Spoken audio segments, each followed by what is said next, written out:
সালামু আলাইকুম। নিজেকে সময় দেওয়া উচিত এখন আমাদের, কারণ সময়টা খুবই ক্ষুদ্র। নিজের কষ্টের উপার্জিত টাকা দিয়ে আপনার যদি ভালো কিছু করতে ইচ্ছা করে, লাইক ভালো একটা কাপড় পরতে ইচ্ছা করে, অবশ্যই সেটা পরেন। ভালো কিছু খাইতে ইচ্ছা করলে সেটা অবশ্যই খান।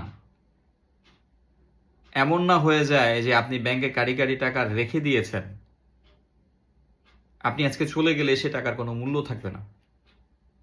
টাকাকে, ওই একজনে বলছিল, একজন ভাইয়ের কথা ছিল, টাকাকে কাঁঠাল পাতা বানাবেন না যে সেটা গরু ছাগলে খায়। সো জীবনটা ক্ষুদ্র, উপভোগ করুন। অবশ্যই বলবো হালাল পথে জীবনটাকে অতিবাহিত করুন। তবে নিজেকে বুঝুন, নিজেকে সময় দিন।